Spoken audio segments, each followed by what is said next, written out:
Bueno, os decía que hemos cambiado un poco el formato de mesa redonda, lo hemos llamado conversación con Yaroslav, pero bueno, yo tengo preparadas unas cuestiones que pueden iniciar un poco este diálogo, pero que no es solamente un diálogo entre Yaroslav y Ana, es un diálogo abierto a todos y a todas vosotras, que ya hemos visto que no hace falta animaros, que estáis dispuestos a participar, y os lo agradecemos, porque muchas veces cuesta generar ese clima de preguntas, y como os decía al principio, yo creo que es la parte más rica para todos, ¿no?, donde podemos conversar.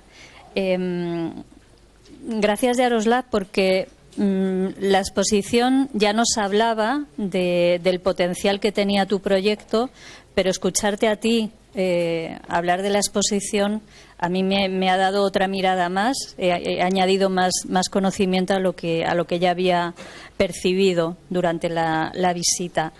Creo que compartimos muchas ideas, y hay algo que me parece muy importante. Cuando él hablaba del compartir, ¿no?, de no estamos aislados, o estamos creando pequeños grupos en los que se está moviendo o se están generando cambios, y me venía un poco a la mente una idea, un concepto sobre el que trabajamos, que es el trabajo, valga la redundancia, el trabajo en red. La importancia de conocernos, como él decía, de compartir en qué estamos trabajando, o cuáles son nuestros puntos de partida, y poder generar esa red de conocimiento que confiamos en que pueda ser una red generadora de cambios o de nuevas miradas. Bueno, mi primera pregunta, Yaroslav, me gustaría remitirnos un poco a tu biografía y conocer un poco más cuál ha sido tu trayectoria profesional y cuáles han sido tus reflexiones, los aprendizajes que has ido sumando a lo largo de esa trayectoria que están facilitando, que están dando lugar a proyectos como el que nos has presentado hoy.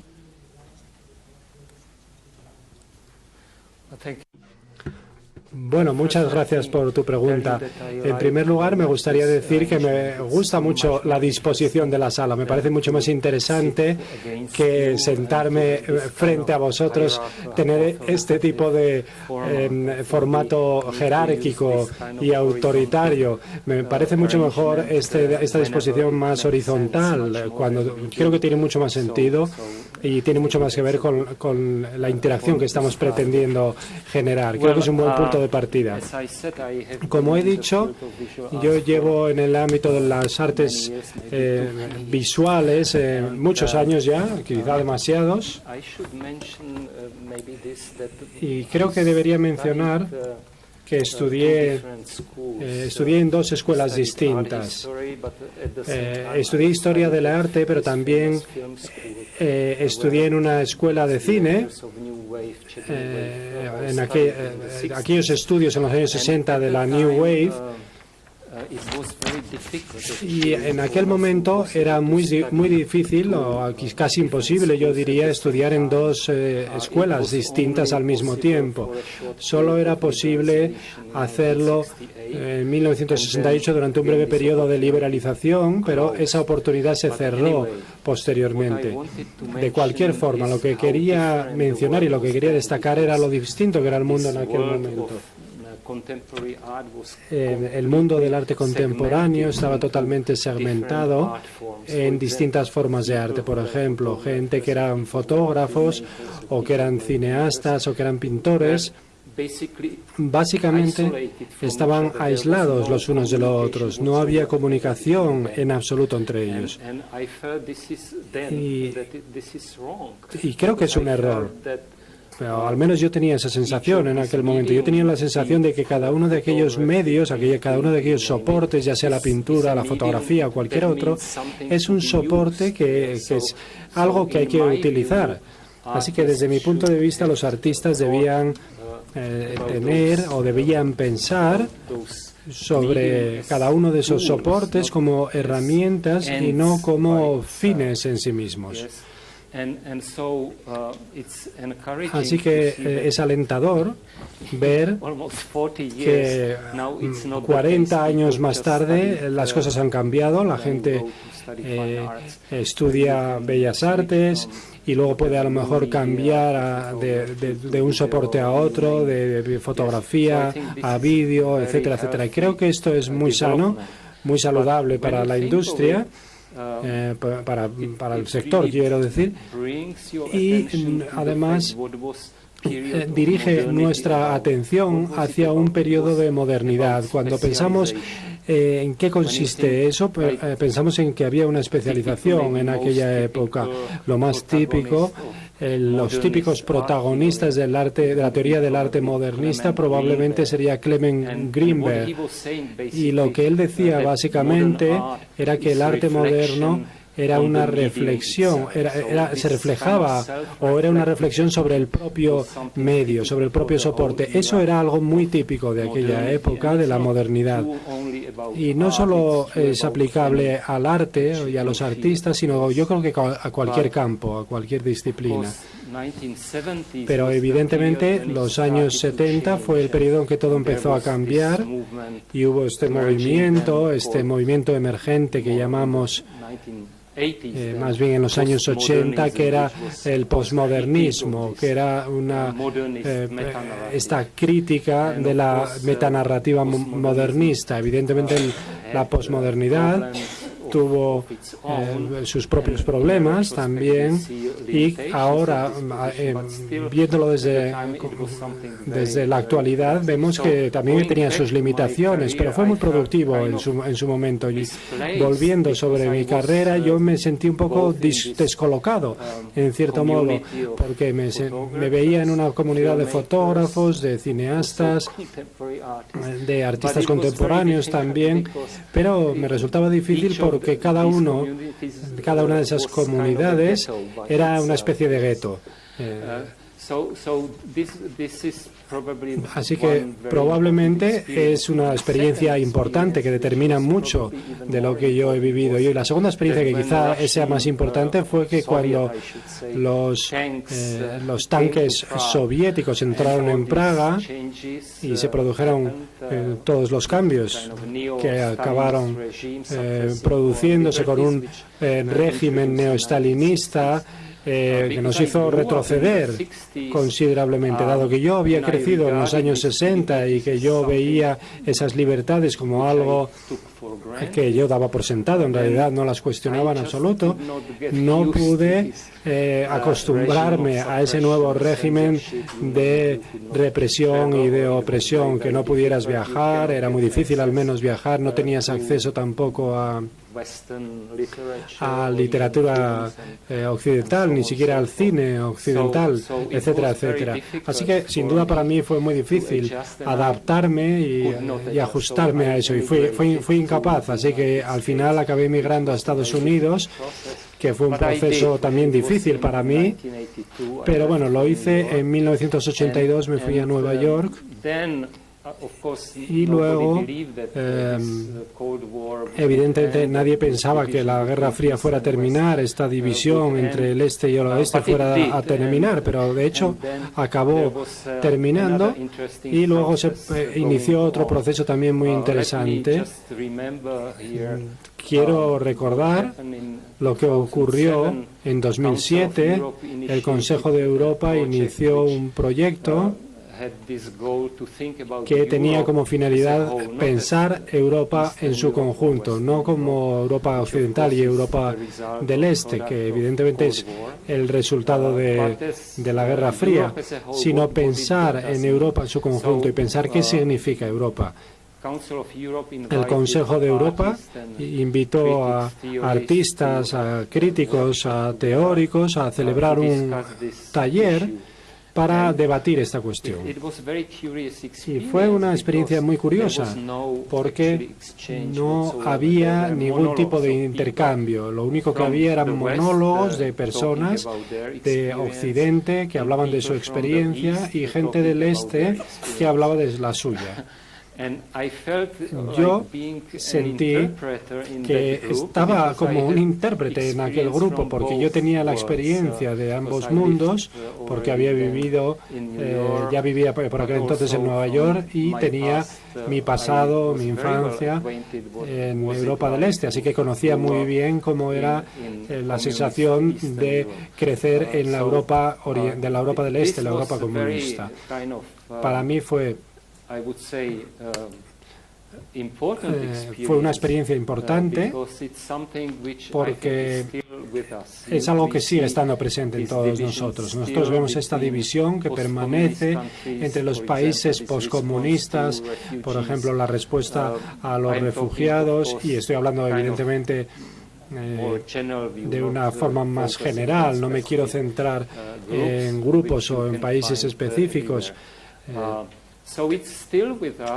Pero creo que sigue presente en todos nosotros esta división y esta cuestión de lo que yo describiría básicamente como la otredad. El hecho de que la modernidad esté muy íntimamente relacionada desde un punto de vista político con la creación de Estados-nación, la educación moderna básicamente es una consecuencia de la industrialización, pero puesta en práctica por los Estados-nación, porque solo los Estados proporcionan educación en líneas generales, ¿no? Evidentemente antes también teníamos escuelas patrocinadas por la Iglesia y también hay educación especializada, pero a la hora de proporcionar una educación básica, una educación general para el público en general, son los Estados. Se necesitaban unos recursos enormes y solo los Estados-nación podían proporcionarlo. Pero ¿cuál era la narrativa que marcaba todo esto? Pues era la identidad nacional, básicamente.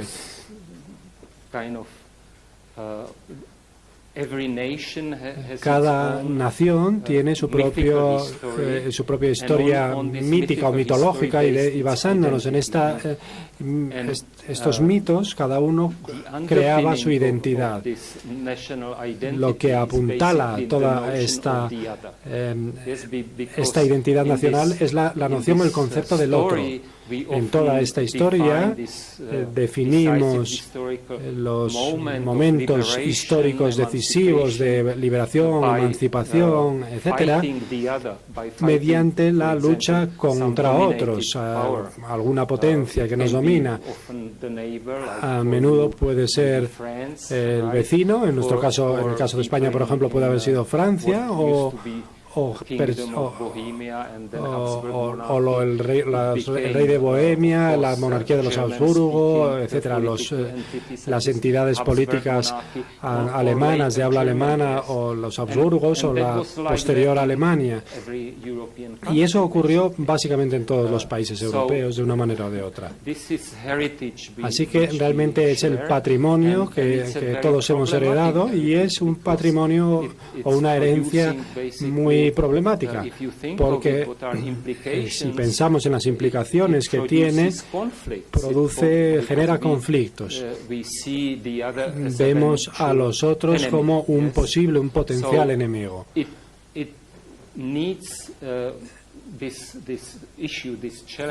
Y necesitamos ese desafío. Es algo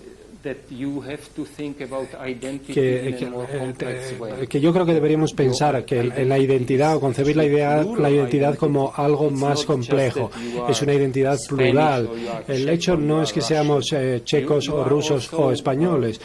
Creo que también somos ciudadanos o miembros de tu comunidad, eres perteneces a una región, también tienes una identidad dentro de tu profesión y podríamos continuar y profundizar sobre contextos muy concretos y tener un montón de identidades. Así que nosotros como individuos, como personas, somos identidades plurales y así es como tenemos que concebir el mundo, incluyendo el hecho de que somos europeos nosotros también, ahí tenemos otra identidad. Y por último, tenemos que pensar en nosotros como ciudadanos del mundo, ciudadanos globales.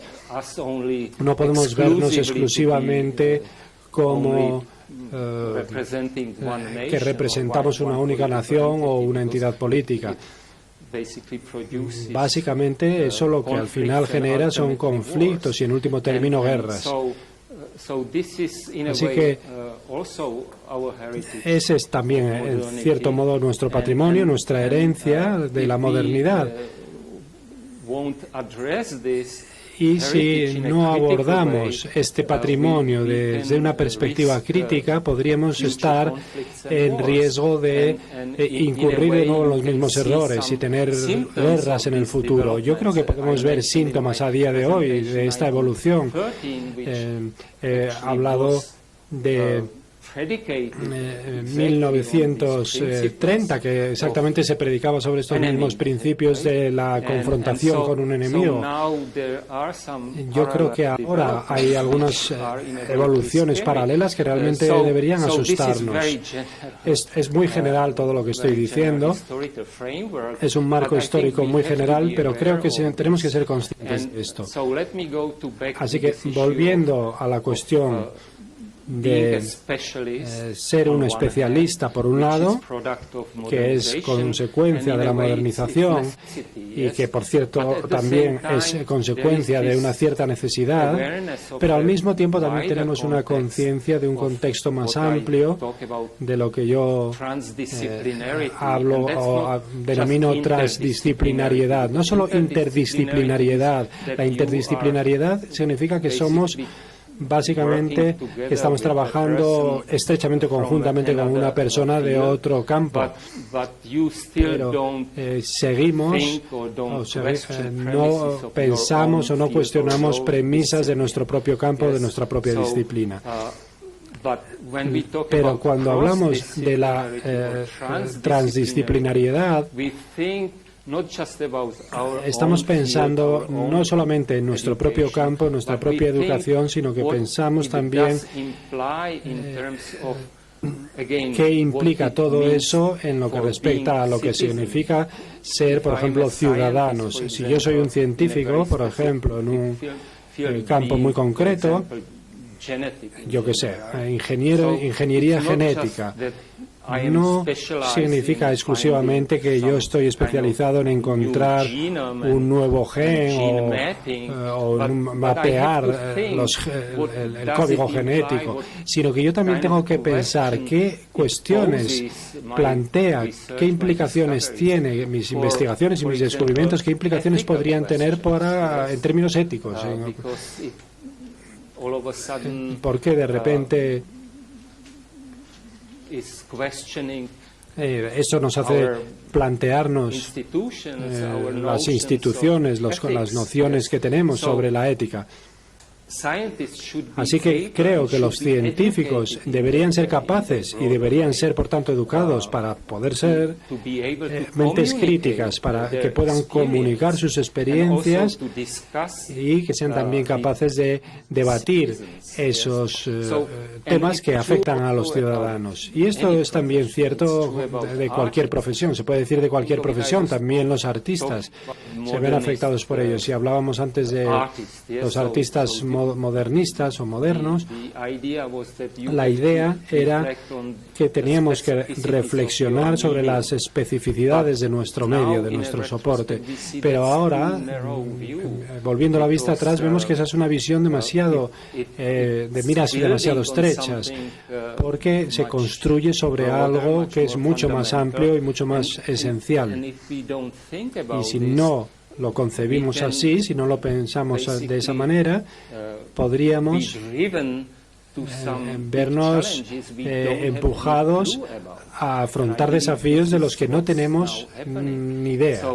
Y creo que eso es lo que está ocurriendo ahora. Crea problemas muy específicos. Y voy a dar un ejemplo. Cuando yo estaba en la reunión que mencioné antes, en la nueva escuela de investigación social, dijeron que ahora hay 10 millones de personas desempleados en Estados Unidos y 4 millones son se necesitan en determinadas industrias, en determinados sectores, se necesitan 4 millones de puestos que no se cubren porque la educación no es suficientemente buena para proporcionar esas competencias concretas para cubrir esos puestos. No entiendo que ocurra eso, porque como he mencionado, trabajamos en instituciones que en cierto modo son obsoletas y la aceleración en que vivimos hoy en día significa que en el futuro se predice que va a haber más nuevas profesiones, más nuevos puestos que puestos antiguos o tradicionales. Así que la pregunta es cómo podemos educar a las personas para que tengan competencias que todavía no sabemos de qué van a versar. Esa es una gran pregunta, creo, que deberíamos empezar a plantearnos. Yo creo que el camino a seguir no es continuar en esta fragmentación o especialización, sino lo que comentaba antes, lo que hace la gente que está ahora mismo en una reforma de la educación, que es educar personas. Educar a toda la persona. Y eso significa no centrarse solamente en una competencia, sino conseguir que la gente saque toda la capacidad de esa neuroplasticidad que no estamos utilizando a día de hoy. Si lo pensamos bien, puede haber posibilidades increíbles para desarrollar esas capacidades si educamos a las personas para que realmente funcionen de una forma abierta a todas estas ideas que he mencionado, empezando por una educación inclusiva en la que demos oportunidad a todas las personas, no solo como ocurre cada vez más en los Estados Unidos, solo a personas muy ricas, a estudiantes muy ricos que ahora son los únicos que pueden permitirse asistir a esas escuelas elitistas y cada vez más terminan con enormes deudas la mayoría de esos estudiantes. Así que la gente que crece en esos barrios deprimidos, por ejemplo los barrios latinos o de población afroamericana, esa gente no tiene acceso y no creo que ese sea el camino para el futuro. Podríamos tener personas que sean mentes tan privilegiadas como la de Einstein y que no estemos sacándoles provecho. Hay una impredecibilidad en los seres humanos que lo que tenemos es que proporcionar un acceso igual a todo el mundo y dejar que las cosas se desarrollen. Comenius, por ejemplo, exigía o requería o pedía en el siglo XVII y pedía esto mismo. Y no solo pedía la igualdad de género, que hemos avanzado mucho en ese sentido. Las mujeres solo han tenido acceso a la educación superior en el siglo XX, a partir del siglo XX, pero también exigía que la gente pobre tuviera también acceso a la educación. Creo que me he extendido demasiado. Pensaba en lo que estás planteando ahora, precisamente ahora en España vamos a vivir un cambio de legislación educativa. Yo creo que todo el mundo más o menos sabe a lo que me refiero. Se está hablando de competencias que ni siquiera saben qué competencias se van a trabajar, y lo que sí están haciendo es eliminar asignaturas como la educación plástica, por ejemplo, en secundaria. O sea, vamos a tener una generación dentro de poco que no habrá tenido estudios de plástica, de música, de filosofía, todo lo que es humanidades, pero sí se están incorporando competencias como habilidades para la gestión de una empresa, para economía, que están muy bien también, pero que a lo mejor hay que ver, ¿no?, el equilibrio entre unas cosas y otras. Yo creo que tiene que ver con lo que planteabas también antes del neoliberalismo, ¿no? Bueno, seguimos. Quería preguntarte también, ahora como director del Centro de Arte Contemporáneo, cómo concibes el programa expositivo en el centro y bueno, un poco relacionado con eso, ¿qué importancia tiene para ti la educación o por qué una línea de trabajo es la educación? O sea, ¿cómo combinas esas dos líneas de trabajo?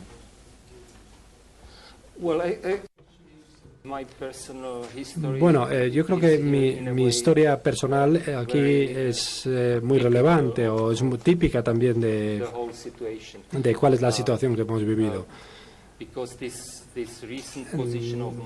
Este último puesto que tengo, que es director artístico de este Centro de Arte Contemporáneo, es interesante en sí misma. Surgió en 2000, en el año 2004, cuando se me acercó un hombre de negocios que además era un promotor, era también un emigrante que volvió a Praga a finales de los años 90. No tenía ninguna experiencia en artes plásticas, pero él estaba en el negocio de la construcción y entonces le gustaba el diseño, la arquitectura, las artes plásticas en general. Y básicamente él lo que hacía era comprar apartamentos o pequeños edificios, los arreglaba y los vendía para obtener beneficios. Básicamente era lo que hacía. Él trabajaba con este concepto de los lofts para los nuevos ricos y tal. Así que él tuvo la oportunidad de comprar una parte de una antigua fábrica y en lugar de convertirlo en esos apartamentos tipo loft, decidió crear una galería de arte contemporáneo. Porque a diferencia de lo que ocurre en Polonia, donde tenemos muchos edificios nuevos que son museos de arte contemporáneo, en la República Checa, por razones muy específicas, eso no había ocurrido, no había habido esa evolución y la gente, no solo los artistas, sino también la gente en general era muy crítica con las instituciones artísticas, porque decían eran esas burocracias comunistas que se desarrollaban de una forma muy lenta y muy conservadora, etcétera, etcétera. Y él venía de Australia, donde tienen esa actitud en la que todo es posible, y él tenía ese deseo de crear algo nuevo que estuviera abierto a un aire fresco, a un aire nuevo, a nuevos movimientos y nuevas ideas. Y dado que no tenía ninguna experiencia, pues se dirigió a mí para colaborar con él en este proyecto. Así que yo fui el responsable de crear el programa, el concepto de la nueva institución. Así que lo hice, decidí embarcarme en ese proyecto. Tardamos varios años antes de abrir. Abrimos en 2008 y yo sabía desde el principio que la educación debía ser una parte importante. No al estilo de los museos estatales o de los museos municipales. Todos tienen sus propios programas educativos, que no es que estén mal, pero bueno, son bastante estándar, digamos. Yo sabía o creía que era importante hacer mucho más.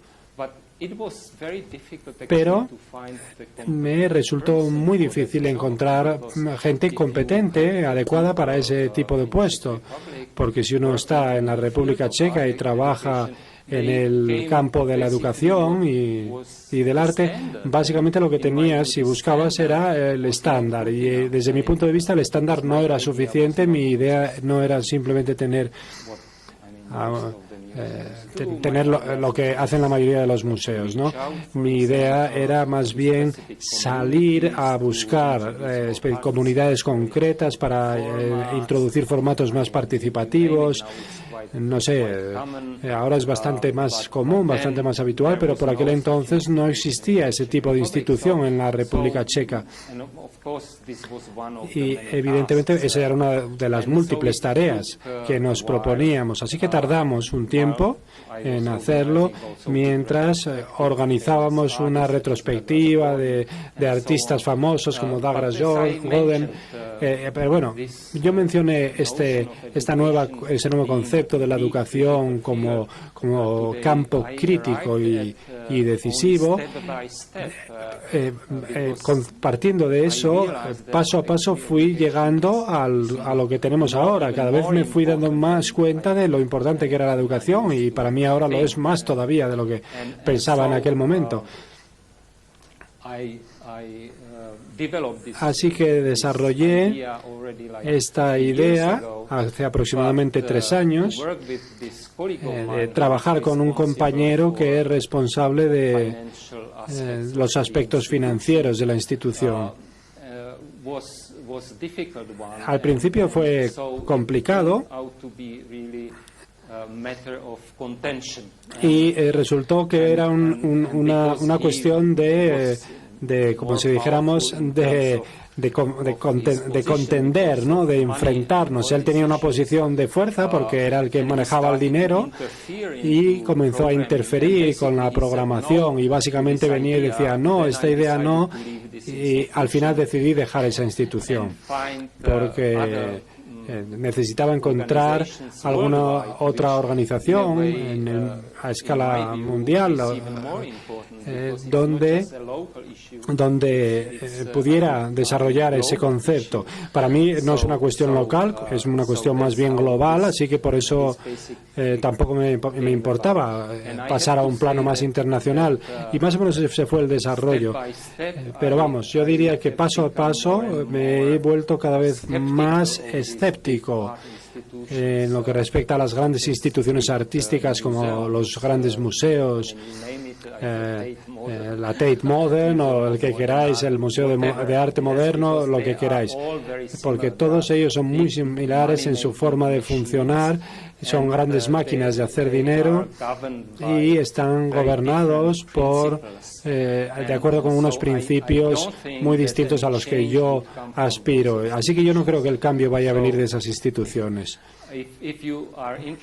Así que si estáis interesados, os puedo recomendar una nueva iniciativa, un bloque global que se llama Arts Everywhere, Artes en todas partes, iniciado por una organización sin ánimo de lucro canadiense. Si lo buscáis en Google la vais a encontrar.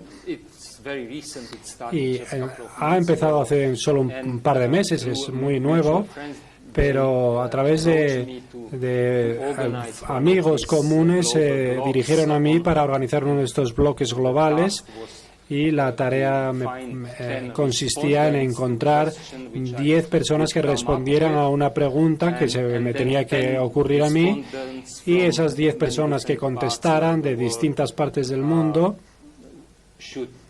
debían responder a esa pregunta. Y luego debía entonces generarse una especie de discusión online, no solo entre esas 10 personas que respondieran, sino también con el resto del público. Ellos tienen una red muy buena por todo el mundo, 130 ciudades de 30 países que se comunican por correo directo. Así que mi pregunta era, ¿lo ha perdido? ¿Se ha perdido el mundo del arte? ¿Ha perdido este concepto de la red? Porque creo que esta red de instituciones, la única red que existe, hay grandes museos, hay las casas de subastas, galerías comerciales, coleccionistas y escuelas de arte de prestigio. Y esa es una red que existe, que está conectada de una forma muy concreta. Y todo ello se ha convertido en parte de un constructo que está regulado por el mercado del arte. Lo estoy simplificando un poco, pero esa es la idea. Yo explico esto en un comentario y luego le pregunto a esta gente. Evidentemente había gente de todo tipo y respuestas de todo tipo también a las distintas preguntas. Hans Hacke, que es o Susan Lacey, y también había gente de generaciones más jóvenes, etcétera, etcétera. Así que trabajando sobre el terreno, tiene que ver con la experiencia. Cuando uno negocia, por ejemplo, una exposición de un artista famoso, por ejemplo, yo quería organizar una exposición de Jean-Michel Basquiat,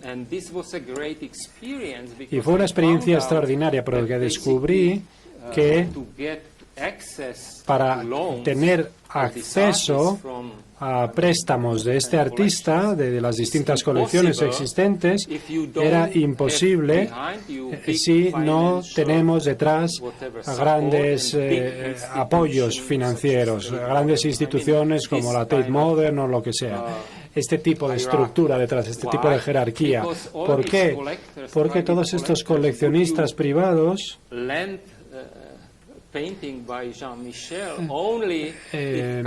solo te van a prestar esas obras de Jean-Michel Basquiat si incrementa el valor de sus obras de arte, de su colección. Así que nos damos cuenta de cómo funciona el mundo del arte. Si no somos parte de este círculo,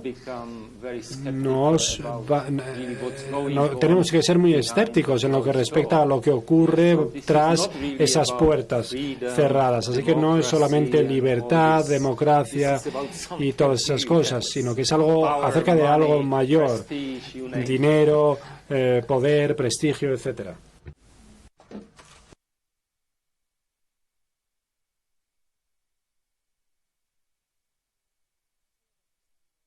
Algunas preguntas. Sí, nosotros lo vivimos de alguna manera también, ¿no? Esa doble vía entre marketing, ahora todo es marketing, turismo, ingresos, y otra vía que yo creo que es en la que transitamos, ¿no? De buscar que las instituciones sean otra cosa. Es difícil el equilibrio. Has hablado de participación y me pregunto, o sea, conceptos con los que trabajamos ahora, como la inclusión y el empoderamiento, que están, bueno, prácticamente en todos los programas sobre los que trabajamos, ¿cuál es el papel que otorgas tú al público?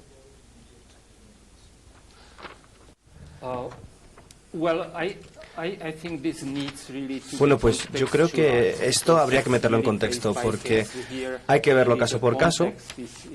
Cada contexto es distinto y es crucial. Depende del tipo de exposición, del contenido, de la comunidad, también de quién es el público de esta, o con qué instituciones estamos trabajando. Ahora está bastante de moda que las galerías y los museos hablen del desarrollo de la audiencia, entre comillas. Pero lo que yo me pregunto es si esto realmente se trata de algo cuantitativo, si se trata de tener cada vez más visitantes. ¿Se trata de números o se trata realmente de calidad?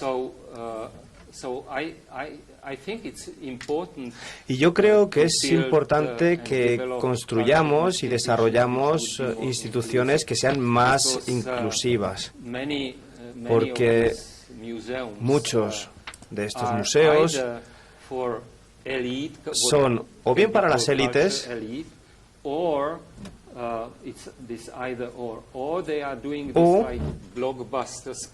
lo que hacen son taquillazos, hacen exposiciones para recaudar mogollón.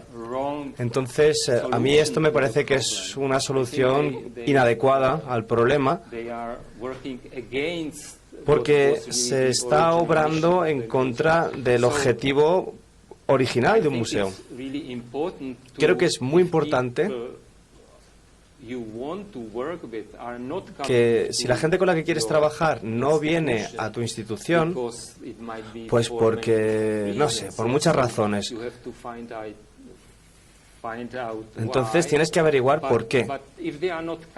Pero, por lo que sea, si no vienen, tendrías que ir tú hacia ellos. Por ejemplo, cuando organicé algunas exposiciones sobre algunos temas muy específicos, como la exposición de cartografías y narrativas para el cambio social. Ahí había narrativas por la protección del medio ambiente, por ejemplo. Lo que intentamos hacer ahí fue, en primer lugar, reunirnos con las comunidades, no solamente en Praga, sino de todo el país, de toda la República Checa. Nos reunimos con todos los que tienen inquietudes y sensibilidad con el tema para preparar esta exposición, y el trabajo conjunto y el proyecto conjunto con grupos también incluso de Hungría y de Estados Unidos sería muy interesante. Así que les preguntábamos, ¿te interesa colaborar con los artistas en estos proyectos específicos en Praga? O Susan Lacey, una pionera feminista, artista también, que empezó en los 70 ya a hablar del tema de la violación, etcétera. Entonces hicimos una investigación y descubrimos que hay dos grupos feministas solo en la República Checa, y esta idea la debatimos con Susan, y ella estaba dispuesta a organizar un taller junto con mujeres sobre violencia machista y violación, que es un problema en todos los países, y este grupo de feministas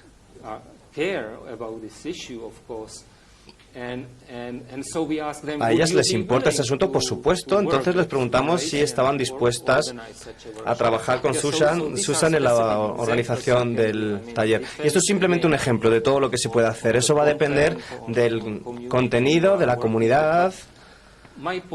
Pero lo que quiero decir básicamente es que lo que hay que hacer es ser proactivo, no hay que ser reactivo.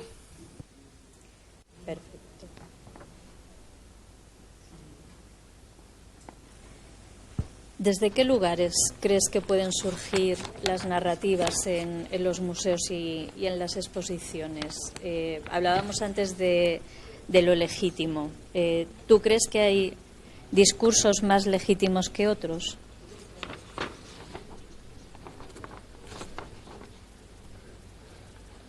Bueno, pues igual me hace falta un ejemplo más concreto, porque, a ver, es que esto también depende del contexto. ¿Qué es legítimo en un país, o en lo que es legítimo en un país o en una comunidad puede no serlo en otro? Pero, claro, hay algunos asuntos que son importantes en todos los sitios. Me refiero más a el tema que salía esta mañana, cuando hablamos de un museo con una colección, no sé si la exposición que tú has comisariado, un museo como el mío, hablamos de la mirada del público, de lo que el público aporta sobre la obra de arte. Ahí es donde hablo de la legitimidad de los discursos. ¿Para ti el valor es el valor del comisario? ¿O es el valor del diálogo que se puede producir en ese espacio? O sea, sé que habría que concretar en algo, pero un poco por ahí.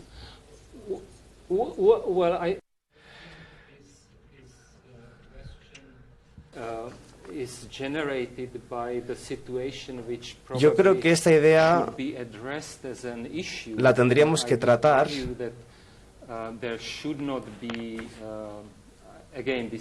a ver, yo diría que es que lo que voy a decir es también bastante general, pero cuando trabajamos en un proyecto de una exposición, no tendría que ser una línea de montaje que primero tiene el comisario que monta la exposición y luego le pasa el producto al Departamento de Educación, etcétera. Eso sería un enfoque que no es bueno, porque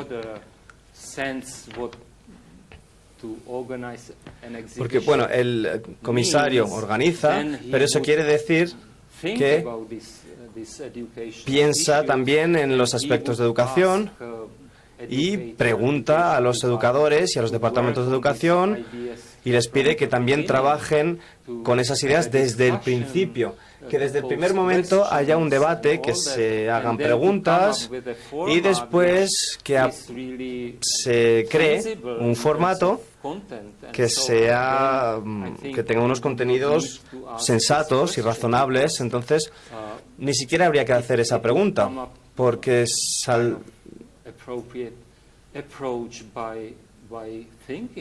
simplemente pensando en ello y trabajando en ello juntos y haciendo que participe también en la fase preparatoria el público, incluso se podría establecer el debate incluso en esa misma fase, para centrarnos más en el proceso, que sea un proyecto muy centrado en el proceso. Entonces, lo que quiero decir con esto es que habría que cambiar formatos, habría que crear formatos nuevos y rehacer las instituciones de alguna manera. Y al final, la idea es muy sencilla.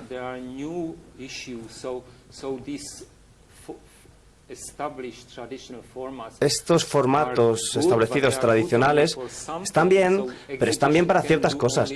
Las exposiciones pueden hacer cosas concretas, no se puede lograr todo con una exposición.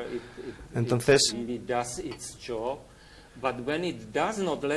si no consigue el objetivo que habíamos puesto, podemos crear otras plataformas que sí que consigan ese objetivo, y eso ya se está haciendo.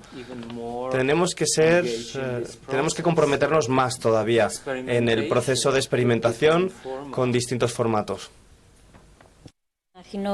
Imagino que tú has trabajado ya en esos formatos, ¿no? Que estás habituado a estos cambios, pero aquí yo creo que todos vivimos un poco en esta otra manera de trabajar, de un discurso, de una tesis propuesta por un comisario, por un director, a partir de la que se genera luego el trabajo.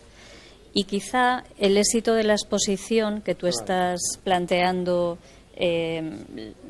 puede haber solamente un aprendizaje o una enseñanza de esa exposición.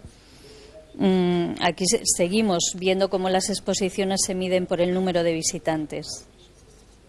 O sea, el éxito de una exposición no es tanto el conocimiento que ha generado en torno a la muestra, sino el número de visitantes que ha pasado. Si ha pasado 1 millón de visitantes o 2 millones, es un gran éxito.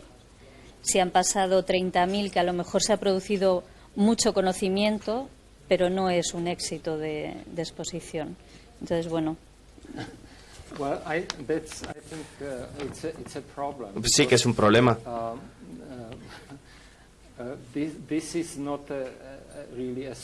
Porque eso realmente no es una solución, ese enfoque no es el adecuado y se ve. Y creo que por eso precisamente los museos están perdiendo legitimidad. Y eso nos retrotrae a los 90, a los 80, incluso cuando se empezaba a debatir el formato de esos shows, de esos shows mega hit. Pero esto nos trae la pregunta de qué se tratan los museos, para qué son, para ganar dinero o se han inventado para otra cosa, que es lo que dijimos antes. Yo creo que los museos están aquí pues para ofrecernos algún tipo de narrativa que ponga en cuestión, que cuestione, que se haga preguntas sobre nuestro lugar en el tiempo, en el espacio, en la historia, a dónde vamos en el futuro. Si los museos no hicieran eso, pues yo creo que la gente cada vez pondría más en duda el estatus que tienen, porque... Y eso tiene que ver con la historia de los Estados Unidos, lo del estatus sin ánimo de lucro. En Estados Unidos los museos son máquinas de hacer dinero, entonces tienen el estatus de sin ánimo de lucro y así no pagan impuestos.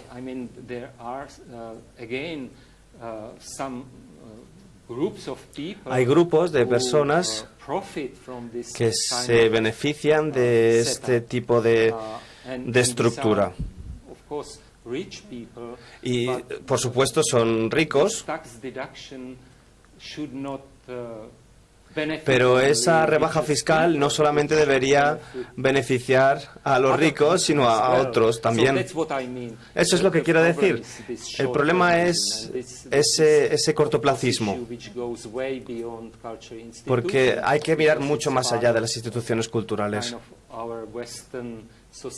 Que parece que esto es parte de la forma de hacer las cosas en la sociedad occidental, siempre a corto plazo. Si pensáis en cómo se toman las decisiones principales, no se basan esas decisiones en lo que pueda pasar dentro de 20, 50, 100 años o más, sino que se toman esas decisiones según conveniencia política, ciclos electorales de 4 o 5 años, ciclos económicos que son incluso más cortos que los políticos, y eso es otro tema importante, porque ¿cómo vamos a lidiar temas medioambientales, por ejemplo? Y es que esta es una de las razones por las que tenemos una respuesta tan lenta a esas crisis tan importantes como el cambio climático, etcétera, porque los que tienen el poder para tomar las decisiones tienen intereses muy cortoplacistas y no lo son a largo plazo.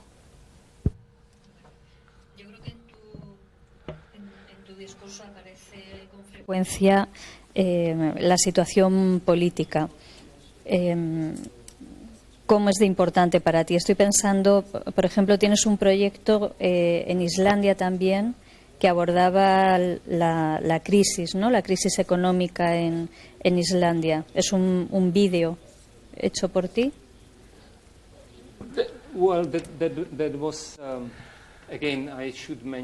Bueno, tendría que referirme otra vez aquí al contexto.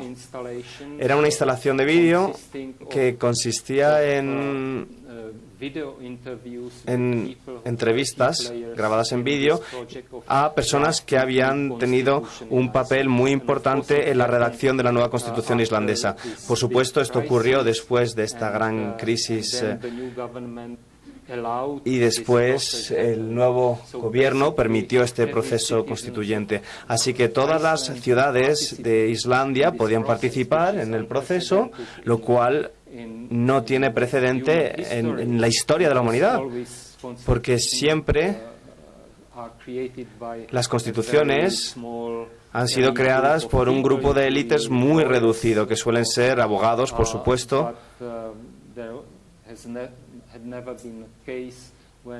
pero nunca se ha dado el caso en el que participara el público general, la población.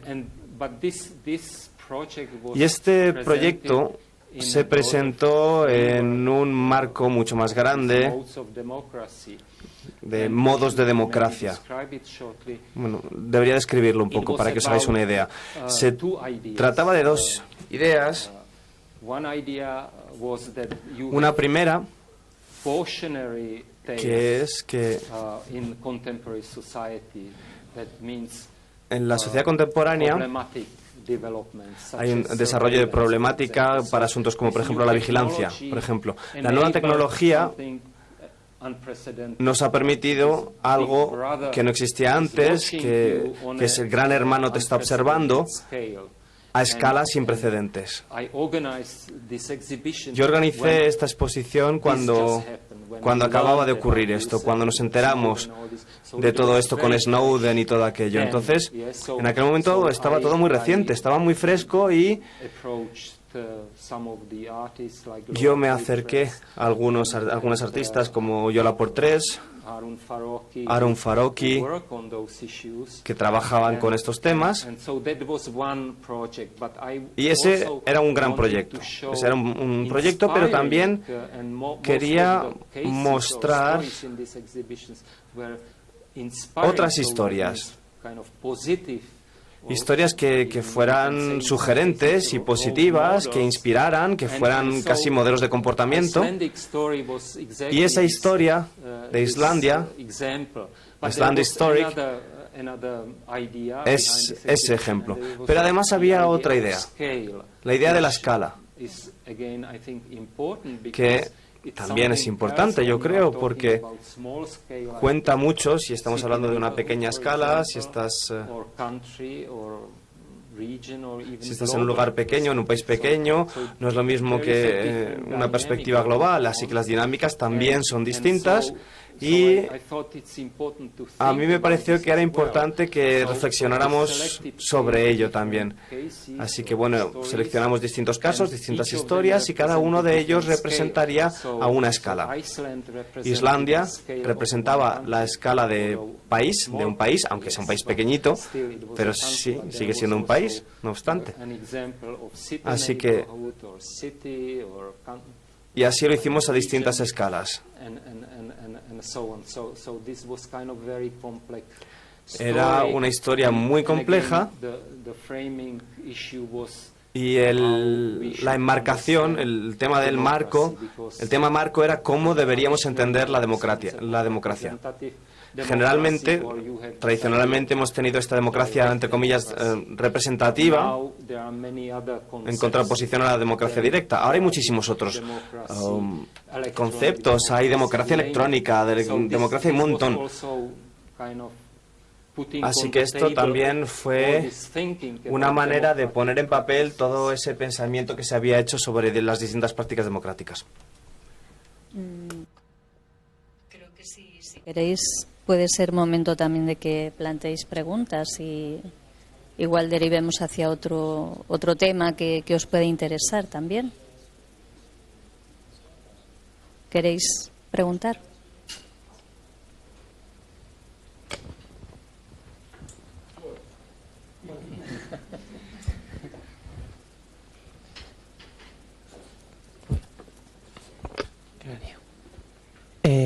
Quería preguntarte, antes habías mencionado sobre el conflicto bipolar y tenía una duda porque quería saber si tú crees que la narrativa en los museos se vio inmersa por la dinámica bipolar de la Guerra Fría o si por otra parte siguió su propio cauce ajeno al conflicto.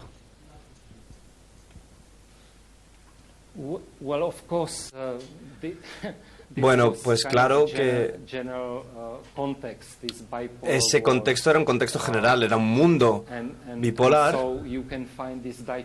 y esas dicotomías se pueden encontrar en muchas disciplinas y en mucho pensamiento. Así que, bueno, es simplemente por simplificar un poco, porque en aquel momento todo era blanco o negro.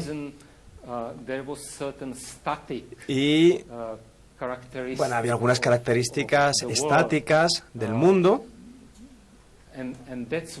y por eso hubo un cambio muy drástico después de 1989, porque nos dimos cuenta de que el mundo no era blanco o negro. Fue un reto muy grande para instituciones, en primer lugar, y además creó sus propios problemas. Porque, bueno, podríamos decir que la gente no estaba preparada para ese cambio tan acelerado. Y se podría decir que eso también nos lleva a la educación. Lo que dije antes de que hemos crecido en un periodo, en un momento determinado, lo cual afecta a nuestro conocimiento y a nuestra cultura general. Así que los que han crecido en ese contexto, sobre todo los políticos, porque ellos son los que toman las decisiones políticas, ellos toman las políticas basados en esas divisiones entre blanco y negro.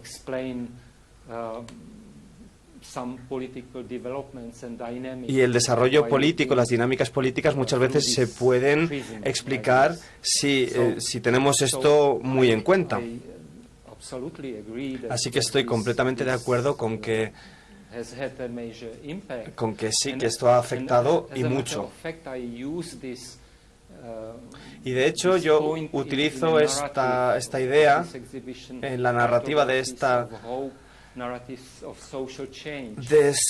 exposición de las narrativas de cambio social, cartografía de la esperanza y narrativas del cambio social, basándome en mi propia experiencia personal y en la participación en Occupy Wall Street, Ocupa Wall Street.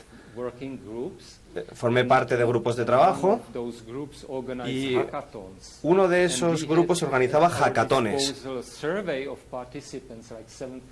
Hicimos un sondeo entre los 7.000 participantes de Occupy Wall Street y cada uno de nosotros exploró un tema específico que le interesaba. Así que yo trabajé con 2 otras personas en las narrativas. ¿Qué narrativa identificaba a los miembros del movimiento? ¿Con qué narrativas identificaba a los miembros del movimiento? Y lo que descubrimos fue muy interesante porque resultó que había varios grupos distintos con narrativas diferentes y muy marcadas. Es decir, había razones distintas para unirse al movimiento.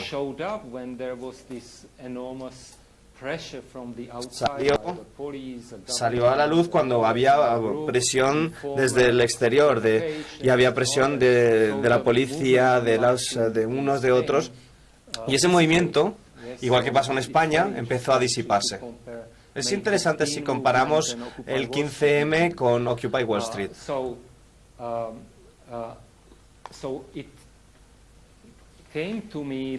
Y a mí se me ocurrió que ese enfoque de las narrativas es muy importante, porque si queremos encontrar narrativas comunes con las que nos podamos identificar como comunidad o como comunidad extendida, es crucial, de verdad, porque si no tenemos eso, sería fácil dividirnos y controlarnos. Así que yo quería explorar qué narrativas existen por ahí. Y bueno, esto funciona con artistas que están muy activos.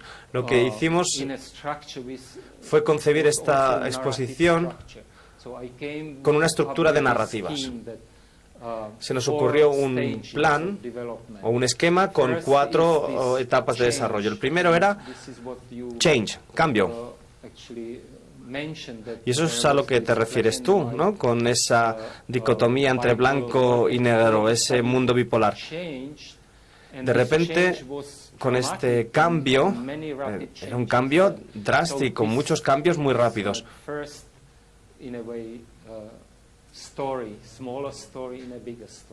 Es como si fuese una pequeña historia dentro de una historia más grande. Entonces, unos cuantos artistas representaron esa narrativa. ¿Y qué ocurrió después de esta aceleración? Pues una crisis, porque las instituciones no eran capaces de absorber todos esos cambios, y lo que ocurre es que se llega a la crisis, y es lo que ocurrió. No solamente hubo una crisis financiera, eso fue lo más visible. Había una segunda parte esa era la segunda parte de la exposición, y la tercera era la protesta, porque siempre que hay una crisis, lo que sale de ahí es protesta, los movimientos de ocupación. En el 2012 yo ya había representado a los movimientos de ocupación en Alemania, en Stuttgart, el 21 de mayo del 2015, y en Occupy Wall Street. Y por último, y la parte más importante de la exposición, estaba el imaginario social. Cómo nos imaginamos colectivamente el futuro.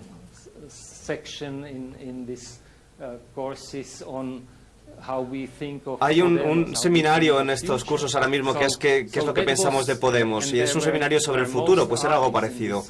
La mayoría de los artistas de esta sección se planteaban cómo pensamos el futuro, o qué pensamos del futuro.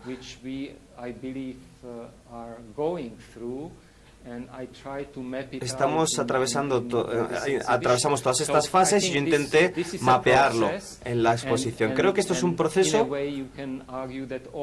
y podríamos decir que estos 4 estadios, estas 4 fases siguen presentes con nosotros. Seguimos teniendo cambios, seguimos teniendo crisis, seguimos teniendo protestas continuamente y lo más importante es que seguimos teniendo que pensar ya no de una forma negativa. Claro que hay que ser crítico, la crítica es importante, pero esto tiene que estar contrapesado con un pensamiento positivo y con propuestas positivas también sobre cómo debería ser el futuro. Deberíamos proponer modelos y ejemplos específicos con los que podamos trabajar juntos. Bueno, a lo mejor la respuesta ha sido un poco larga, pero creo que la pregunta lo merecía.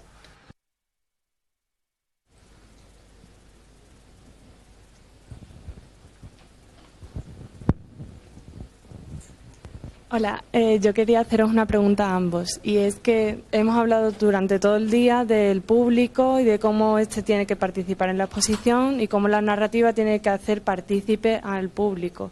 Pero yo entiendo que no podemos hablar de un único público, sino que hay una gran pluralidad de sectores, desde los especialistas al gran público, los niños, adultos, que presentan unas necesidades muy diferentes en cada caso para poder relacionarse con la exposición.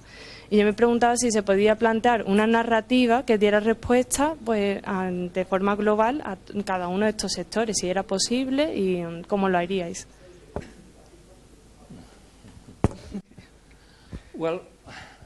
Bueno, pues yo creo que podría hacerse, pero yo diría que tendría que basarse en un proceso.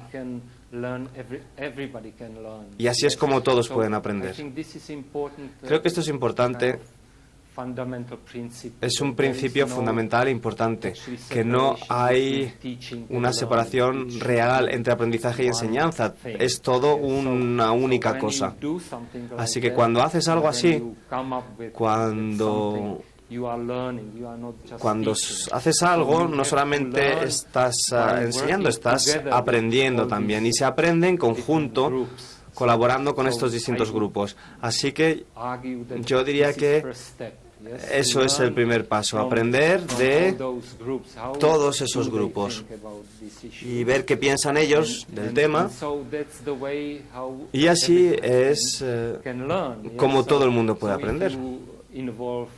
Si involucras a los artistas en el proceso, puede ser muy positivo, porque los artistas, a lo mejor todos no, pero muchos artistas pueden abrir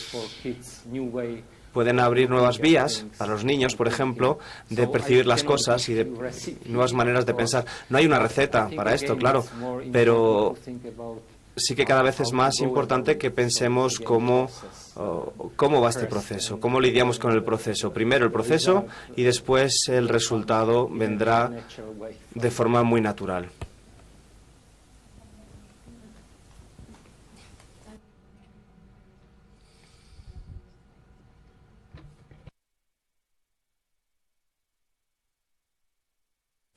Bueno, yo creo que desde aquí, por mi experiencia, estamos en ese proceso y estamos todos inmersos en esas vías de participación del público.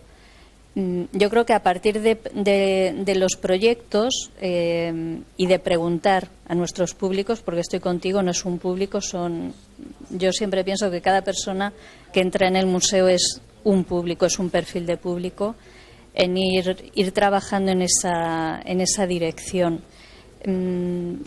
Las experiencias más positivas las tenemos en los grupos de trabajo, en los proyectos, que yo antes os hablaba de un proyecto de educación social, por ejemplo, ¿no?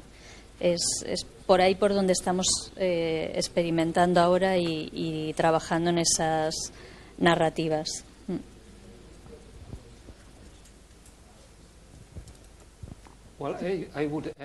Y yo quiero añadir algo.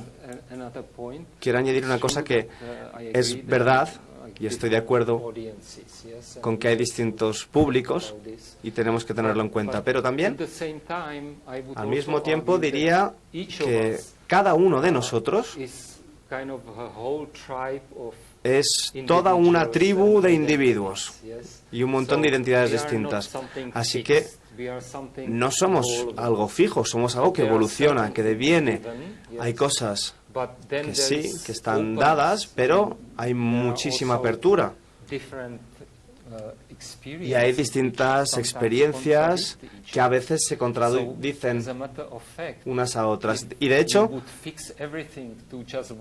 si dejas todo con un solo punto de vista, tal vez no sea eso lo mejor. Hay que buscar el equilibrio, porque siempre hay necesidad de ambos. Necesitamos algo permanente, o hasta cierto punto permanente, pero también necesitamos apertura, y eso implica cambio. Hay que buscar el equilibrio entre ambos. Esa es la cuestión. ¿Cómo buscarlo? Jaroslav ha mencionado la figura del artista. Entonces, también a raíz de eso, quería plantear un poco otra línea. Y es los perfiles que participamos del hecho educativo. Y, claro, en algunos museos es difícil contar con artistas que están todos ya más que muertos, ¿no? Pero buscamos maneras de incorporar artistas en nuestra acción educativa actual, ¿no? Artistas jóvenes o del entorno. Pensando en la propuesta que incorporas también a la exposición con Kamitser, él, por ejemplo, se define como, más que como artista, como educador. O sea, está un poco casi poniendo más el peso en su acción como educador que como artista, ¿no? Y, bueno, esta idea del museo como escuela, ¿no? Los textos que incorporas. Entonces, tú, que también eres artista, me interesaba también que nos dijeras un poco también cuál es tu mirada en ese sentido. Gracias por la pregunta, porque conocí a Luis en Praga hace muy poquitos años, por casualidad. Y en una conferencia lo vi y me di cuenta de que compartíamos pues, muchas ideas, así que empezamos a comunicarnos y bueno, eso confirmó mi intuición, lo que había pensado de él. Y él sí que percibe a la educación en su sentido más fundamental como más, él lo percibe como más importante que el arte en sí mismo. Y yo comparto también esta perspectiva. Al principio de mi presentación ya lo indiqué y hablé de esos tres conceptos: aprendizaje, educación, arte y el arte del museo. Y la idea del vídeo que os mostré al final es precisamente demostrar que el aprendizaje y la educación es de lo más fundamental que tienen los seres humanos y está arraigado en la evolución biológica. No solamente se trata de nosotros, hay otros animales que también aprenden. Y cada vez hay más pruebas de que no hace tanto se describía que esto era característico de las personas, pero es que eso lo vemos también en los animales también. Ellos aprenden, transmiten experiencias. Existe una cierta cultura también entre animales. Así que si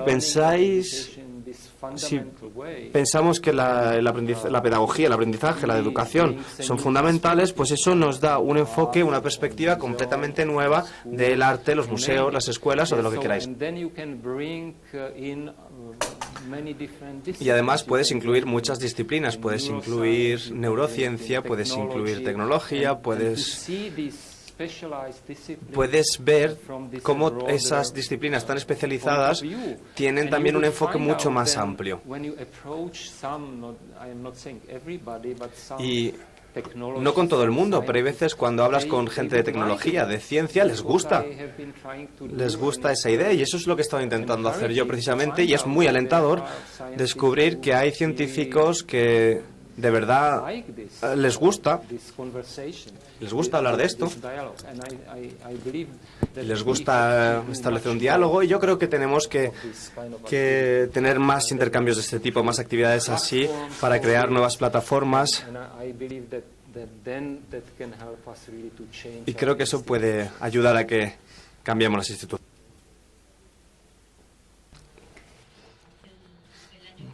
Ahora que hablabas de científicos, en el museo, en el mes de julio, acogimos un congreso que titulamos Arte y Ciencia y creamos grupos de debate con artistas y científicos. Bueno, pues artistas, por ejemplo, con Antoni Muntadas, que supongo que conoces, y en la parte de los científicos teníamos al grupo de científicos que trabajan en el CERN, en Suiza, todos los que están trabajando con los neutrinos, etcétera. Entonces se producían diálogos y yo creo que todos compartíamos esa idea de la transversalidad, ¿no? De dialogar y de romper con los conocimientos estancos, ¿no?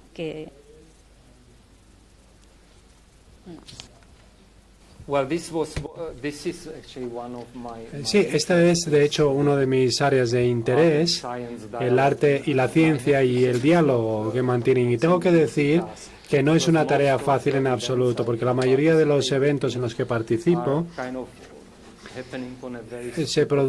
ocurren a un nivel muy superficial. No hay verdaderamente un diálogo, sino que son más bien dos monólogos. ¿Por qué? Porque ni siquiera hay un lenguaje común. Son personas que hablan distintos idiomas y no son capaces de entenderse. Y creo que eso es un problema importante. De nuevo, tiene que ver con la educación. Y si tuviéramos cursos que empezaran en los jardines de infancia y que continuaran hasta la educación superior, resultaría mucho más fácil mantener ese diálogo si fueran capaces de compartir una pequeña parte de idioma. Yo no es que esté en contra de la especialización, porque es necesaria, pero al mismo tiempo tenemos que pensar en todas las implicaciones y todas las relaciones y todo el contexto. Todo esto tiene que formar parte también de la educación general de cualquier persona. Y no creo que sea tan difícil de conseguir. Creo que se basa en empezar a hacerlo desde el principio. Y yo creo que hay un proyecto relacionado con este tema que está concebido de una forma histórica. Creo que es muy importante que el pasado, en cierto modo, siempre está presente. Es parte de lo que somos, no solamente en lo que respecta a nuestros genes, sino también en lo que respecta a la educación, a la cultura. Todo ello es parte de la tradición. Así que tenemos que pensar de una forma crítica, tenemos que ser conscientes de toda esta historia, porque eso nos va a ayudar a entender el presente en el que vivimos, entender quiénes somos. Y por eso tengo este proyecto sobre cómo es esta relación entre el modernismo, el arte moderno y la ciencia moderna, y cómo ha evolucionado todo eso, volviendo un poco a principios del siglo XIX. Hay relaciones muy interesantes que aportan y que podemos hablar de Friedrich Flevel, porque él viene de una cultura que se llamaba la Naturphilosophie. Fue anterior a un periodo de la ciencia en que todo se volvió más científico con el positivismo. Y toda esta gente, como por ejemplo Goethe y muchos otros de los primeros científicos, digamos, que estaban interesados en la ciencia, pero dentro de un contexto más amplio, de la filosofía, más exactamente, más humanista. no había dos culturas, no eran dos culturas distintas. Son esas disciplinas humanistas y la ciencia que a día de hoy están totalmente separadas y que creo que genera muchos problemas. Ese es el periodo en que estamos hablando de un periodo en que no era así. Por eso es un periodo tan inspirador para mí. Frebel para mí era cristalógrafo de formación. Así que eran personas que abordaban las cuestiones desde un punto de vista más integrador. Bueno, me daba alguna pregunta, pero las has ido contestando y un poco yo creo que compartimos el planteamiento. Entiendo que igual que para nosotros la educación para ti es claramente uno de los pilares de los museos o de las instituciones culturales y artísticas. ¿Tú crees que la educación puede ayudar a cambiar la manera de entender las exposiciones? ¿Que puede ser el vehículo que acerque al público las exposiciones, los museos?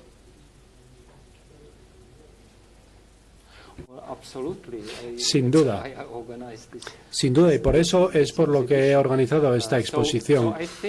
Yo creo que lo que deberíamos hacer ahora es cuestionar, desafiar esta forma establecida de hacer las cosas, como lo que digo, esta separación entre el comisariado y la educación por el otro lado. Después de todo, lo que hemos estado argumentando aquí gira todo en torno a lo mismo. Yo creo que las dos profesiones se enriquecerían enormemente de esa interacción y podría abrir nuevos horizontes, nuevas perspectivas y abrirnos a nuevas formas de hacer las cosas. Sin duda es difícil, hay que afrontarlo y hay que reconocerlo, no es fácil la tarea. Pero creo que es responsabilidad de cada uno de nosotros el tratar de cuestionar este sistema y aportar sugerencias, ideas, enfoques. Yo parece que estoy predicando aquí, pero me gustaría saber también si hay alguien que tenga alguna idea de alguna propuesta. Por favor, que se ponga en contacto conmigo y yo estaré encantado de colaborar. Que tenemos un público muy joven, ¿no? Y quizá de ahí puedan salir todas estas energías renovadoras que apoyen lo que vamos planteando. ¿Preguntar?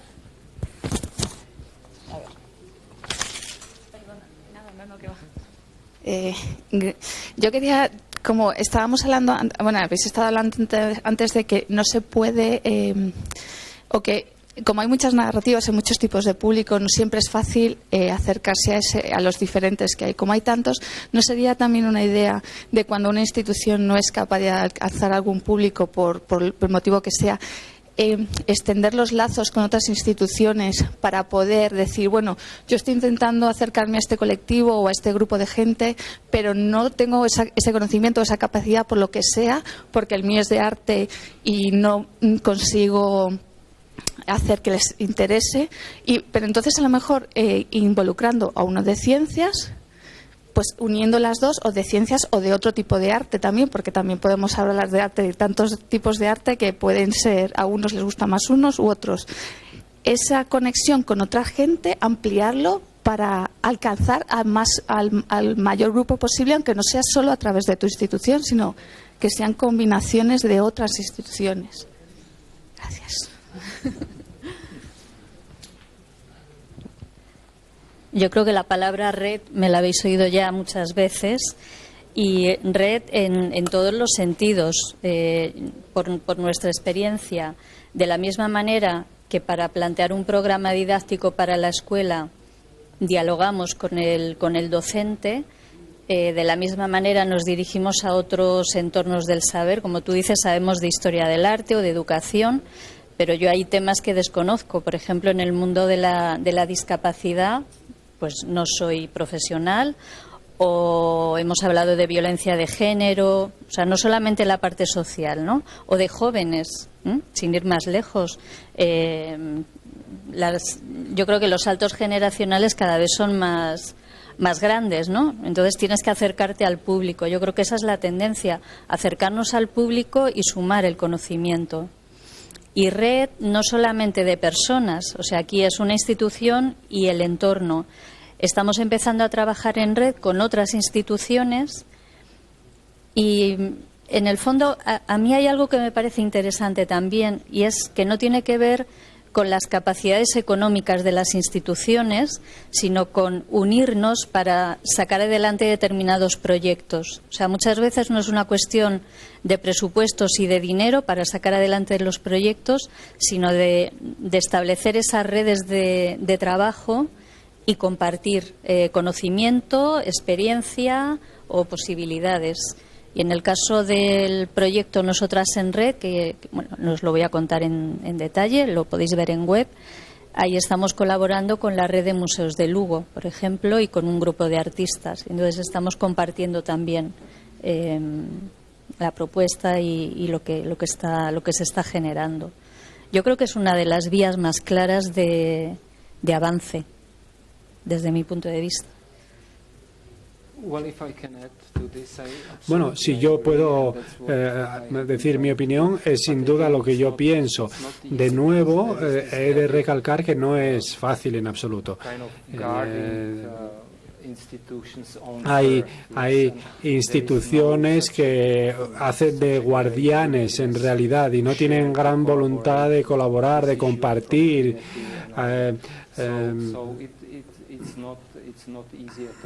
Así que no es fácil, hay mucho corporativismo, digamos, pero tenemos que tratar de colaborar mucho más de lo que lo hacemos ahora mismo. Hace falta muchísima creatividad también, no es fácil hacerlo de una forma normal, de una forma ordinaria, hay que encontrar formas quizá inusitadas de enfocar el problema. Y os puedo hablar de un ejemplo concreto. Cuando hablamos de audiencias o de públicos concretos, uno de los proyectos que he comentado en este catálogo de exposición se llamaba Discapacitado por Normalidad. Se centraba en la discapacidad no solo física, sino mental también. Y es un tema muy concreto en el ámbito de la educación. Sí hay este campo de la educación especial. Es una cuestión de necesidad, pero hay distintos enfoques. Hay también un nuevo género, digamos, que es el arte creado por discapacitados. No es común o no es habitual en todos los países, pero básicamente existe en el Reino Unido, donde hay varios grupos distintos y hay distintas galerías que se centran en este género concreto. Pero en la República Checa fue un proyecto pionero. Así que nosotros trabajamos con una institución que está muy establecida, de hecho cumplió 100 años en el año de la exposición, para niños con alguna discapacidad. Pero luego nos dimos cuenta de que también hay distintas escuelas de opinión, distintas corrientes de opinión, hay distintos grupos. Algunos de esos grupos veían que o consideraban que estas instituciones eran muy conservadoras. Grupos compuestos en su mayoría por gente con discapacidades, y ellos eran muy críticos con esta institución. Ellos decían, no, esto es simplemente una prisión muy bonita para personas con discapacidad, y ellos pensaban o proponían un enfoque menos discriminatorio y más emancipatorio, digamos. Así que también hay distintos grupos y nosotros el proyecto resultó ser muy exitoso y juntos organizamos un happening en un espacio público porque no hay acceso público al transporte público para personas con discapacidad, por ejemplo, utilizar el metro o los tranvías, etcétera, etcétera. A veces resultan muy difíciles de utilizar, así que nosotros colaboramos con un par de grupos de esos para organizar protestas en la calle y sin duda ayudó, al menos en el vecindario en el que se organizó, al menos los políticos municipales sufragaron algunos de los cambios que eran necesarios. Así que yo sin duda creo que merece la pena intentarlo al menos.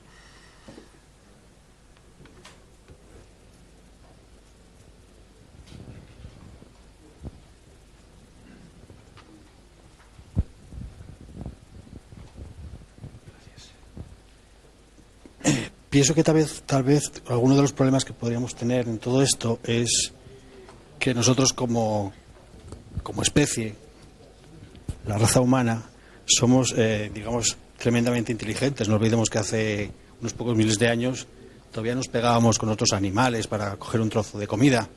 Y en esta evolución tan rápida nos hemos olvidado también que somos enormemente ignorantes. Y ese es el problema, que nos creemos mucho más de lo que seguramente somos. Y seguramente este concepto ahora tan llevado del desaprender fue una cosa muy importante. El mundo del arte, el mundo de la cultura es un mundo donde florecen enormemente los egos más enormes del universo.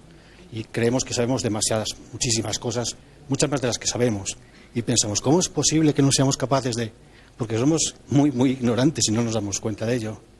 Hace un rato me hacía gracia cuando veíamos aquellos monos, los capuchinos, enfadándose uno con el otro porque uno le dábamos pepinos y el otro le dábamos uvas. Yo me imagino, sin que nadie se ofenda, si pusiéramos en un museo, por centrar un poco de lo que estamos hablando, pusiéramos en un museo, no sé, por ejemplo, o hubiéramos puesto en un museo, mejor dicho, a Modigliani en un lado y a Picasso en el otro, y a uno le hubiéramos dado buenas críticas a su último cuadro y a otro menos críticas un poco peores o menos buenas, me gustaría saber si la gente se hubiera reído igual, a ver cómo los dos habrían reaccionado exactamente, seguramente, que estos dos capuchinos. O sea que seguramente el problema es que es difícil que ya alcancemos metas que de momento yo creo que son muy difíciles, que nos ponemos el listón muy alto. Quizá sea un poco eso también. Haya que bajar un poco más lo que pensamos que podemos hacer, o lo que queremos que está a nuestro alcance tan fácilmente, y por eso muchas de las cosas sean fáciles de entender, porque están resultando como son. ¿Por qué seguimos tan lentos cuando pensamos que deberían estar mucho más avanzados? Solamente es eso.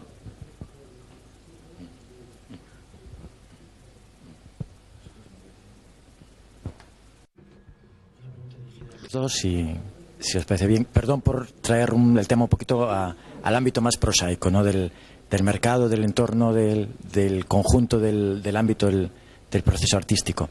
¿No veis, estamos en un entorno además centrado en el ámbito del comisariado, ¿no veis minorizada la faceta del creador respecto a la preponderancia que están teniendo en los últimos años los intermediarios en la interpretación de la obra del arte? En el comisariados, críticos, instituciones. ¿No veis que en cierta medida cada vez se dificulta más la incorporación del creador al ámbito del mercado laboral para poder vivir de su propia creación? ¿Veis alguna solución en este sentido? ¿Veis que esto puede evolucionar? Una posible solución podría ser incluso, tú eres un ejemplo paradigmático en este sentido, el artista polímata que al mismo tiempo que es creador, pues al mismo tiempo puede ser comisario, al mismo tiempo puede diseñar proyectos educativos. Bueno, yo creo que está ocurriendo. Como sabéis, hay una tendencia en la que artistas se están convirtiendo en comisarios. Es cada vez más común y yo creo que es una evolución muy positiva, porque, de nuevo, esta división de las labores entre el artista y el comisario no es correcta, no es saludable, porque yo creo que hay una relación muy extraña, un juego de poder es muy extraño, en el que uno depende de otro y el otro de uno, y a la gente muchas veces no le gusta hablar de ello explícitamente, pero cuando hablamos en privado con artistas o también con comisarios, muchos se sueltan y empiezan a hablar, y a menudo vemos que hay cierto resentimiento entre ellos, al menos en una gran parte. Es comprensible, yo creo. Así que yo creo que el problema, de nuevo, está relacionado con esta segmentación. Debería ser más fluido, debería estar más abierto en las instituciones. El problema es que una vez que el mercado es la fuerza que domina, desemboca en esto, en esta segmentación.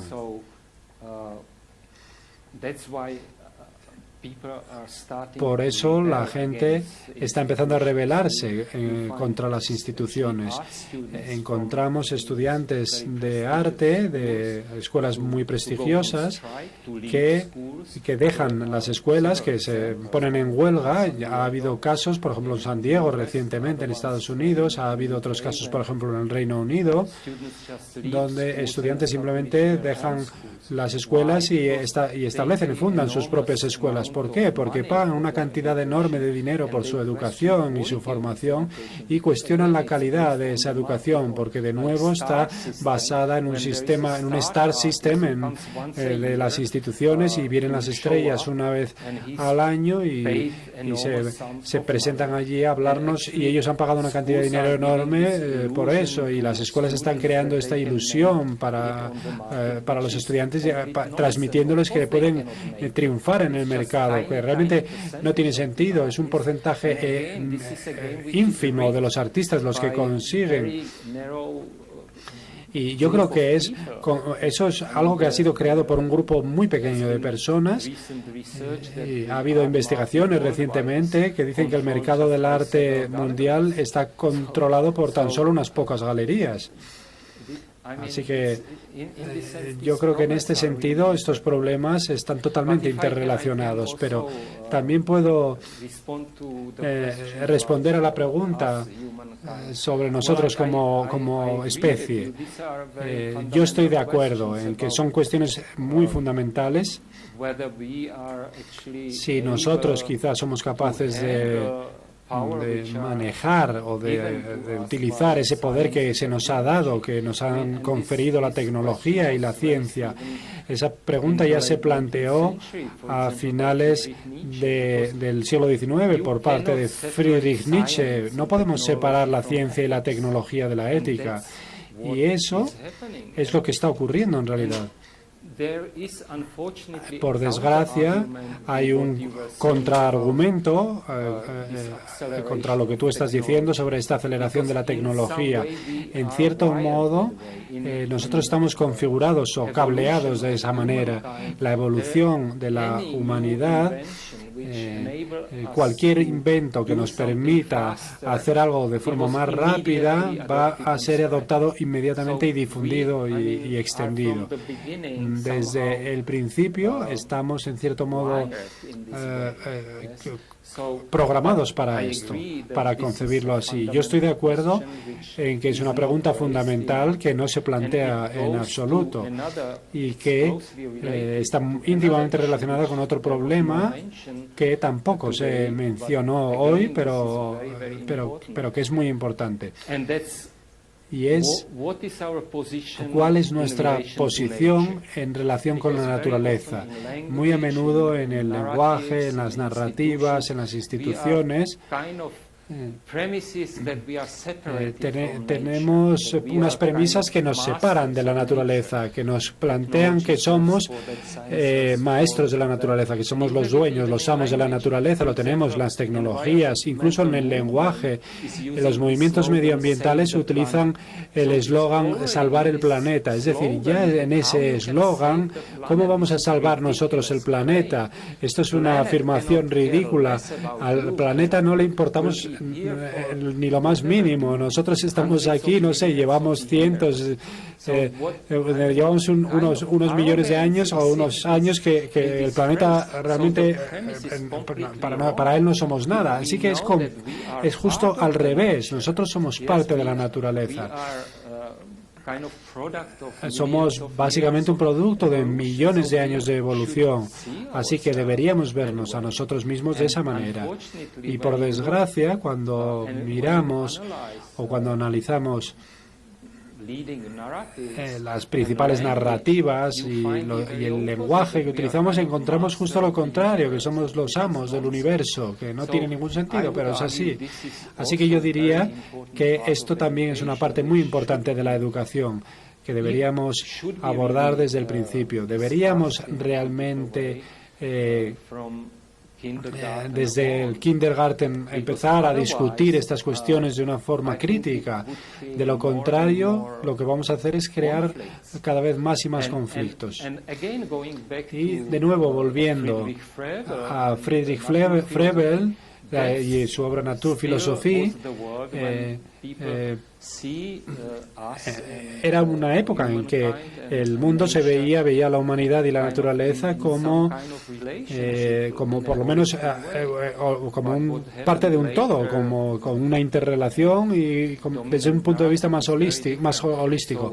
La narrativa actual es totalmente distinta, así que yo estoy totalmente de acuerdo contigo, pero esto es algo que hay pensadores, hay artistas que hablan sobre esto, pero por desgracia son una minoría y la población en general no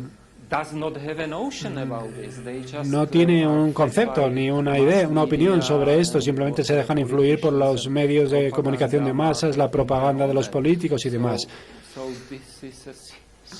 Es un problema serio, creo. De nuevo, creo que se basa en la educación.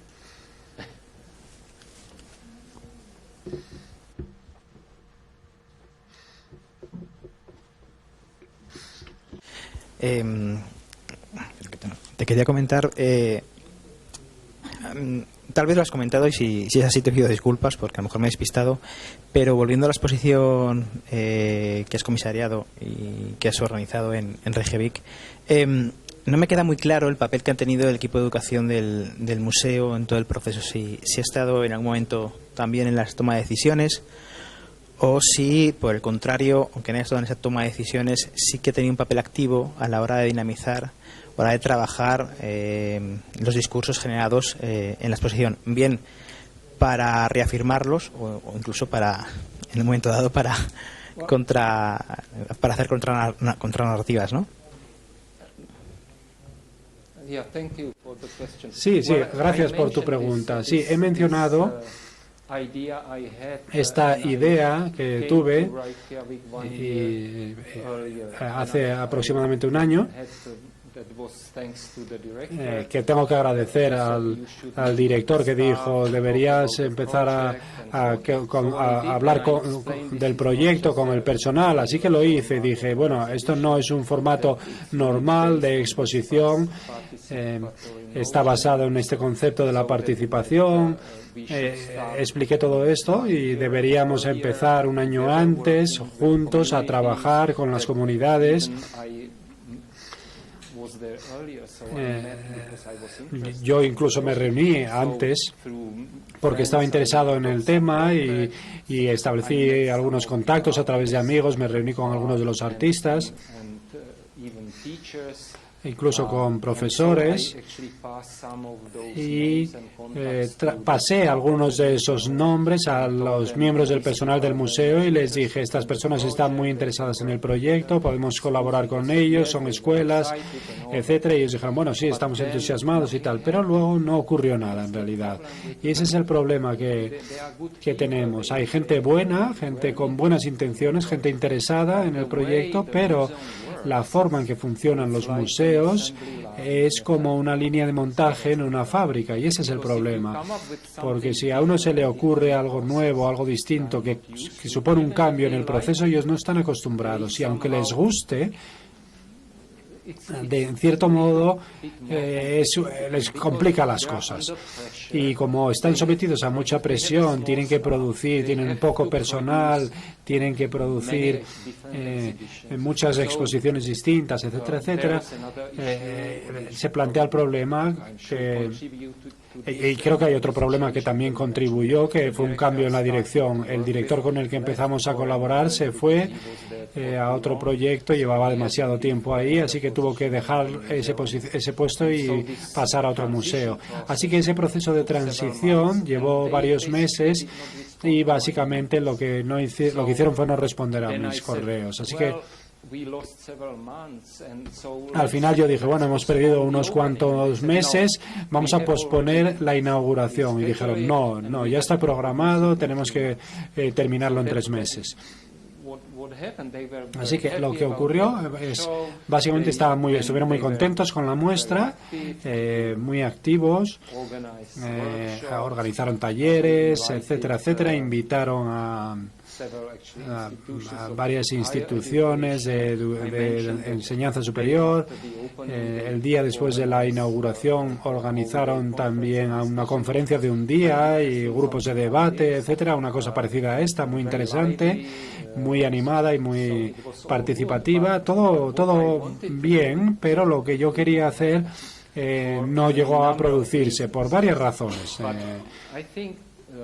Pero yo creo que es difícil y cada vez me encuentro con el mismo problema. Cuando me abordo a una institución con la que tengo que colaborar, pasa más o menos lo mismo. Podemos tener galerías basadas en la comunidad o museos de arte tradicionales, museos de universidades, cualquiera. Todos están acostumbrados a seguir determinados procedimientos, digamos, de formas de trabajar, tienen recortes de presupuesto, recursos limitados, etcétera. La gente está sometida a presión, como decía antes, y evidentemente al final la gente lo que intenta es simplificar las cosas, ahorrar tiempo y lo complicado no llega a producirse. Yo espero que en el futuro lo consigamos. Lo que yo no hice en Reykjavik fue estar una semana con el personal y visitar a las comunidades. Luego lo hice en Chicago y creo que me funcionó mucho mejor. Lo voy a hacer en Bellingham, en Stavanger, en Nueva York. Ahora estoy intentando trabajar con ello de antemano de una forma mucho más profunda. Yo mismo, no dejar a las instituciones que lo hagan, porque al final, si no, probablemente no llega a pasar nada. Y creo que es un tema importante también ese. Cuestiones puramente prácticas, en realidad, de cómo estamos acostumbrados a trabajar. Y es bien sabido que cuando uno hace algo por primera vez, lleva mucho más tiempo. Esto es un principio general aplicable a todo. Pero también aprendemos mucho más. Si hacemos algo que hemos hecho 100 veces, no aprendemos nada. Nos convertimos en una máquina, es una rutina. Así que tenemos que encontrar un equilibrio entre ambas cosas, ser prácticos por un lado, pero por el otro también disfrutar, ser creativos, hacer cosas nuevas, y a veces quizá no sea tan fácil, sobre todo si tenemos todas esas presiones que nos vienen desde fuera, limitaciones de personal, de presupuesto, etcétera, etcétera, de plazos.